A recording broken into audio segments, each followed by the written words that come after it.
I don't know who needs to hear this, but you weren't asking for too much. You were asking the wrong person. These days, I feel like everyone and their mom is saying, you know what? You should be realistic. People have lives and this and that. And sometimes people just don't get back to you for days at a time. And that's okay because they have things going on and things to do and this and that. The right person will communicate. They just will. And I recently went through something where I had to self-soothe myself, and I was like, this is part of life, as we learn that you have to self-soothe, and this is life these days. People don't communicate. But you know what happens when someone doesn't communicate? You have to realize this person is inconsistent, and then you have to make a decision. Do I want to keep someone inconsistent in my life, or do I want to cut them off? If I want to keep them in my life, I need to acknowledge the fact that they are and have now showed me that they're inconsistent. And there's also something else you need to keep in consideration. How someone operates at the beginning is how they're going to continue operating. So if someone's been communicating with you daily and then all of a sudden switches up and stops, you're not too much for feeling like something is wrong. And anyone who told you you were wasn't the one for you. Wasn't the one for you, because the people that actually care about you will make sure that, right? They will go out of their way to make sure I was communicating with someone recently and I didn't hear from them. And I was like, am I being too dramatic? Am I being too much by wanting consistency? And I self-soothed my way through it.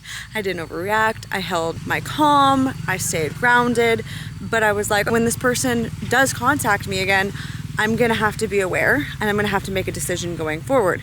Now, they actually had a valid excuse. Not only did they have a valid excuse, but they tried to message me through multiple different platforms or whatever you wanna call it. That's something I would have done.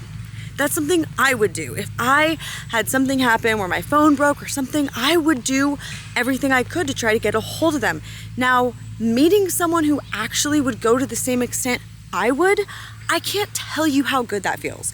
So if you're someone who's dating someone right now or thinking I'm too much, asking someone or expecting someone to behave I would, just other people don't. No, you're not asking too much. You're just asking the wrong person, because there are people that do communicate well and consistently and would go out of their way to get a hold of you if their phone died or broke or whatever happened. They ended up in another country or whatever. Right now, I couldn't get a hold of my therapist this morning. Technology. Couldn't get a hold of my therapist this morning. And I was like, she's gonna think I skipped out on my appointment. I had a commitment to message her, to get on a call with her. So I called my mother, because I'm in another country, and my texts weren't going through to her because it only does it on my iMessage. Long story, technology. I called my mother to call my therapist to let her know. There's always a way. There's always a way. So you, again, to finish off the video, are not asking too much. You, darling, are just asking the wrong person.